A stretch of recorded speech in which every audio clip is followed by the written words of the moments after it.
Hello दोस्तों, स्वागत है आप सभी का फैक्ट्स विद अमित पाठक में। रेलवे का बड़ा तोहफा है, अब नहीं छूटेगी ट्रेन। इसके बारे में क्या पूरा अपडेट बताएंगे। वहीं पर मैगी बनाने वाली कंपनी भारत में करेगी तगड़ी शॉपिंग, 5000 करोड़ रुपए होंगे खर्च। इसके साथ ही आज शारदीय नवरात्रि है, तो नवरात्रि पूजा की शुभ मुहूर्त आपको हम बताने वाले हैं। इसमें क्या चीजें शुभ संयोग देने वाला है, इसके बारे में पूरा अपडेट बताएंगे। वहीं व्हाट्सएप अब नहीं रहेगा फ्री, कॉल करने का लगेगा पैसा। क्या पूरा अपडेट है, इसके बारे में भी जानेंगे। पीएम किसान योजना में नवरात्रि में 12वीं किस्त का पैसा आएगा और किन लोगों का नहीं आएगा, इसके बारे में भी हम आपको बताएंगे। बैंक क्लर्क, कैशियर समेत सहकारिता संस्थाओं में 25,000 पदों पर भर्ती निकली है। अगर आप बेरोजगार हैं, रोजगार के खोज में हैं, तो जी हां, ये बेहतरीन ऑप्शन है। इसके साथ ही किसानों के लिए बड़ी खुशखबरी है, या बैंक दे रहा है बिना गारंटी के लोन। पूरा अपडेट बताएंगे। इसके साथ ही 26 जिलों में भारी बारिश का अलर्ट जारी किया गया है। 26 और 27 तारीख को कृषि क्षेत्र में मजदूरी की न्यूनतम दर भी तय की गई है। पूरा अपडेट काफी खास होने वाला है। राशन को लेकर भी एक नई जानकारी है। बने रहिए हमारे साथ। तो चलिए शुरू करते हैं।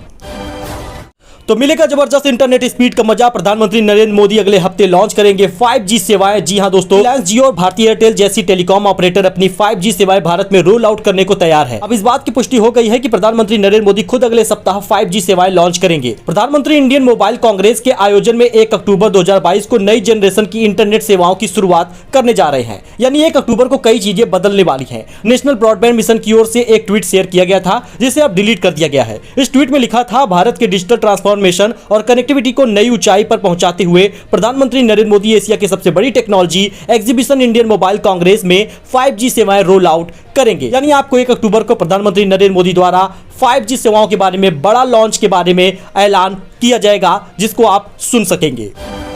तो दोस्तों, शारदीय नवरात्रि 2022 यानी आज नवरात्रि शुरू हो चुकी है। घट स्थापना विधि और मुहूर्त आपको बताने वाले हैं, तो इसमें आप बहुत ध्यान समझ लीजिए, क्योंकि कलश स्थापना विधि काफी इंपॉर्टेंट होती है।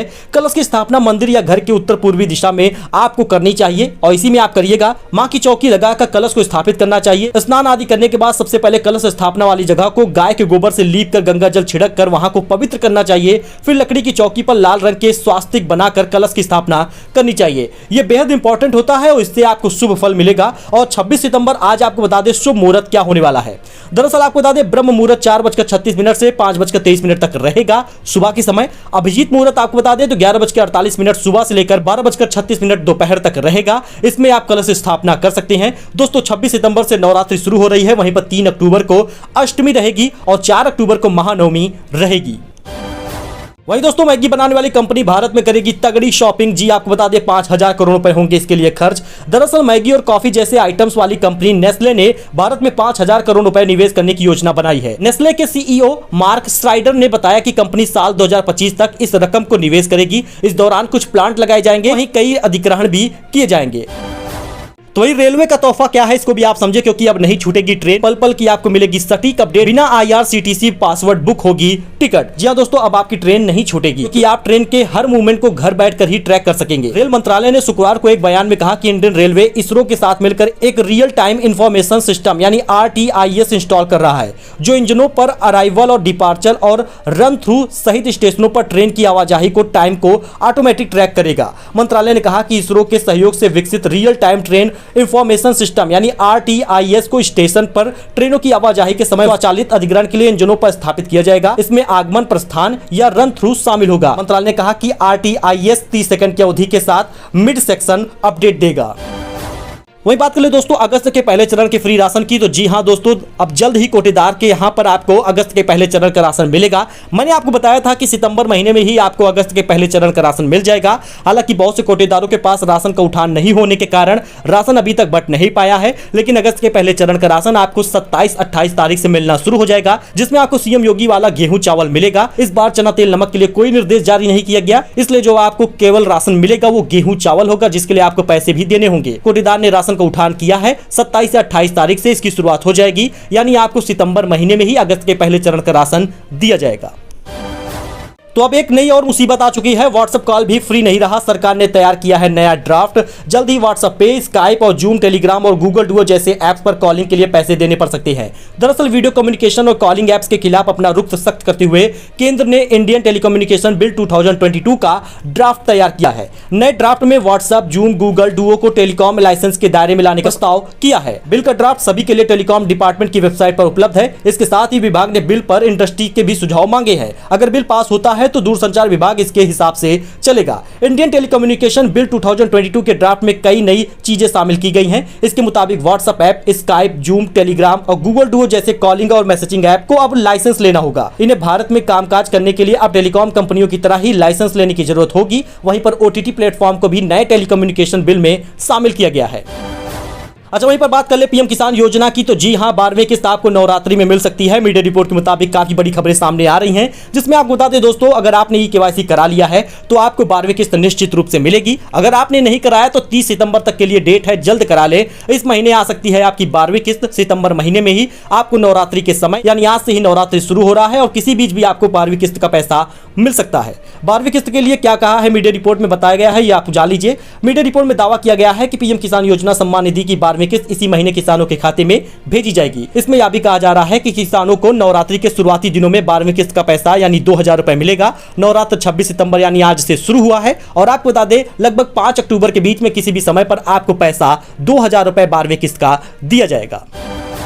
अच्छा, किसानों के लिए भी बड़ी खबर है, क्योंकि अब ये बैंक दे रहा है बिना कोई गारंटी के 50,000 रुपए का लोन। यहाँ आपको बता दें क्या पूरी प्रक्रिया होने वाली है। बड़ा आसान प्रोसेस होता है। भारत में किसानों की आय बढ़ोतरी सरकार के लिए एक चुनौती है। ऐसे में सरकार की ओर से लगातार प्रयास किए जा रहे हैं कि कैसे किसानों की आय बढ़ाई जाए। हालांकि केंद्र और राज्यों की सरकार किसानों के फसलों पर सब्सिडी दे रही है, वहीं किसानों के लिए लोन की प्रक्रिया को भी आसान किया जा रहा है। तो आपको बता दें दोस्तों, हर किसान की जरूरतें पूरी करने के लिए पीएनबी लाया है किसान तत्काल ऋण योजना, यानी पंजाब नेशनल बैंक ये योजना लेकर आया है, जिसमें आपको बिना कोई गारंटी के लोन मिल जाएगा। एग्रीकल्चर लोन है ये। पंजाब नेशनल बैंक ने इसकी जानकारी अपने ऑफिशियल ट्विटर हैंडल पर पीएनबी किसान तत्काल ऋण योजना के बारे में जानकारी दी है। इस योजना के तहत किसानों को 50,000 रुपए तक के अधिकतम लोन बिना कोई गारंटी के दिया जा रहा है। बैंक ने इस लोन को देने के लिए न्यूनतम दस्तावेज मांगे हैं।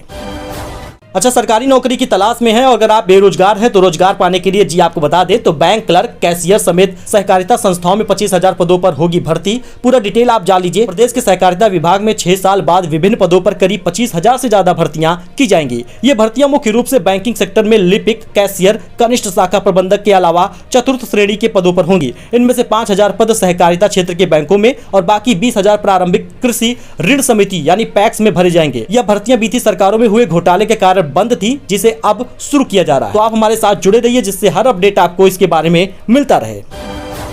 तो दोस्तों, वेदर अपडेट, जी हां, जान लीजिए बारिश के कारण 11 से ज्यादा लोगों की मौत हुई एक दिन में। 26 सितंबर तक जारी किया गया है मूसलाधार बारिश। जानिए अपने शहर के मौसम का ताजा अपडेट, क्योंकि उत्तर प्रदेश में कई जगहों पर भारी बारिश की चेतावनी जारी की गई है। और आपको बता दें दोस्तों, बारिश के कहर के बीच एक बार फिर से मौसम विभाग ने वेस्ट यूपी के जिलों में 26 सितंबर तक भारी बारिश का अलर्ट जारी किया है। मौसम विभाग के अनुसार फिलहाल मध्य प्रदेश और उसके आसपास चक्रवाती दबाव बना है। ट्रफ लाइन भी एमपी से बंगाल खाड़ी की उत्तर पश्चिम क्षेत्र की तरफ चल रही है। आपको बता दें दोस्तों, इसमें शहर के मौसम का ताजा अपडेट, जी हां, मौसम विभाग ने पश्चिमी यूपी के अलीगढ़, हाथरस, आगरा, मथुरा, गाजियाबाद, मेरठ, गौतम बुद्ध नगर, फिरोजाबाद में भारी बारिश की चेतावनी जारी की है। वहीं उत्तर प्रदेश के अन्य जिलों में बारिश को लेकर येलो अलर्ट जारी किया गया है। यहाँ बारिश के साथ आंधी तूफान की संभावना है, जबकि बरेली जिले के लिए मौसम विभाग ने अत्याधिक बारिश के कारण ऑरेंज अलर्ट जारी किया है। मौसम विभाग ने 25, 26 और 27 तारीख को लखीमपुर खीरी, शाहजहांपुर, पीलीभीत, बरेली, सीतापुर, बांदा आदि जिलों में भारी बारिश के साथ गरज चमक और आंधी तूफान के आसार जताए हैं। दोस्तों, वहीं पर पीएम गति शक्ति योजना में यूपी के 16 परियोजनाओं के लिए मिलेंगे 1068 करोड़ रुपए। केंद्र सरकार ने खोला है बजट का पिटारा। यूपी में पीएम गति शक्ति योजना के तहत 16 परियोजनाओं के लिए केंद्र सरकार ने 1068 करोड़ रुपए की मंजूरी दे दी है। इसमें गीडा, यीडा और नोएडा और ग्रेटर नोएडा परियोजनाओं का विस्तार किया जाएगा। केंद्र की उद्योग, संवर्धन और आंतरिक व्यापार विभाग की बैठक में यह निर्णय लिया गया है। वहीं पर डेंगू का खतरा एक बार फिर से बढ़ गया है, क्योंकि बाढ़ के बाद ऐसे खतरे बनते हैं। डिप्टी सीएम ब्रजेश पाठक ने स्वास्थ्य विभाग को दिया है अहम निर्देश, मुफ्त में होगी जांच। आपको बता दें दोस्तों, उत्तर प्रदेश में हुए बारिश के बाद मच्छरों को पनपने का खतरा बढ़ गया है। डेंगू की आशंका के चलते अस्पतालों में पर्याप्त इंतजाम किए जा रहे हैं। डिप्टी सीएम ब्रजेश पाठक ने शनिवार को सभी सीएमओ और अस्पताल के सीएमएस को डेंगू मरीज के इलाज के लिए पुख्ता इंतजाम करने का निर्देश दिया है। उन्होंने कहा, जिला स्तरीय अस्पतालों में डेंगू मरीजों के लिए अलग वार्ड बनाए जाए। प्रत्येक अस्पताल में कम से कम 10 से 15 बेड हो। क्षमता और मरीज के हिसाब से बेड बढ़ाए जा सकते हैं। डिप्टी सीएम ब्रजेश पाठक ने कहा कि डेंगू के जो मरीज हैं मच्छरदानी में ही रखे जाएं, ताकि दूसरे मरीज को डेंगू की चपेट में आने से रोका जा सके। दोस्तों वहीं पर यूपी न्यूज में आप ये जान लीजिए कि कृषि क्षेत्र में मजदूरी की न्यूनतम दर नए सिरे से तय हुई है। रोजाना 213 रुपए होगी मजदूरी, अधिसूचना जारी की गई है। अधिसूचना के मुताबिक खेत की जुताई, बुआई, उत्पादन, उगाना, काटना, भंडार करना, उपज को मंडी के लिए तैयार करना, मंडी में देना या फिर मंडी तक पहुंचाने जैसे कृषि कार्य माने गए हैं और इसी को लेकर अब न्यूनतम मजदूरी तय की गई है। अब बालिग मजदूरों को प्रतिमाह न्यूनतम 5,538 रुपए यानी 213 रुपए रोजाना देना ही होगा। यदि कहीं पर इस दर से अधिक किसी को भुगतान किया जा रहा है तो उसे उसी दर में भुगतान किया जाता रहेगा। सो दोस्तों ये कुछ अपडेट था जो आपके साथ शेयर किया गया है। आई होप आपको ये पसंद आया होगा। ऐसी ही जानकारी, ऐसे ही अपडेट के लिए आप हमारे साथ जुड़े, चैनल को सब्सक्राइब करें जिससे आपको लेटेस्ट अपडेट डेली मिलता रहे। फिलहाल के लिए इतना ही, धन्यवाद।